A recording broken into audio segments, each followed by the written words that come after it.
Déjà, les victoires à l'extérieur en Pro A contre n'importe quel adversaire sont toujours des matchs importants et des performances. Orléans a cette faculté à faire plutôt des bons matchs, notamment à domicile. Donc on a parfaitement réalisé l'entame de match. C'était un point sensible.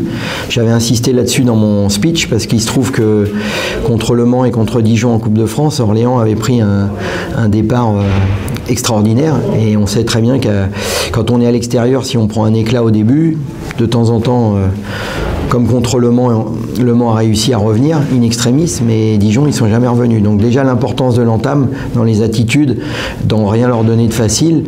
Après c'est vrai qu'en ce moment il faut pas se le cacher, on est en confiance, on déroule un basket où ça se passe bien. Comme l'a dit Hugo, moi je suis très prudent, on sait que ça peut être cyclique, mais en tous les cas en ce moment ça marche bien. Après on a progressé dans le jeu et dans la maturité parce que on s'est oublié à partir de la 12e minute jusqu'à la 17-18e en étant plus impactant. On s'est fait bousculer au rebond, on s'est fait bousculer dans les duels, même en attaque on posait plus les écrans, on provoquait pas de décalage, donc on a vu tout de suite que Orléans est revenu très vite et on a réussi après le temps mort à gérer déjà la fin de première mi-temps et en deuxième mi-temps on a tant bien que mal contrôlé, même si ils sont revenus très près et ils n'ont rien lâché. C'est une équipe qui lâche rien et en tous les cas qui se bat avec beaucoup de conviction, avec des joueurs de qualité, donc c'est pour ça que je considère que c'est une très belle performance.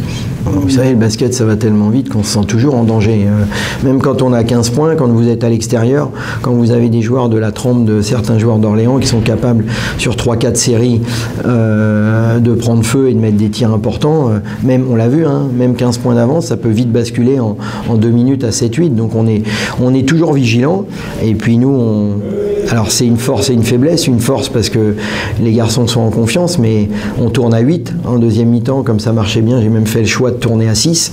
Donc ça veut dire que peut-être un peu de fatigue en fin de match, très peu de rotation, donc il peut y avoir on peut flancher en fin de match. On a réussi, malgré un peu de fatigue, à préserver l'essentiel.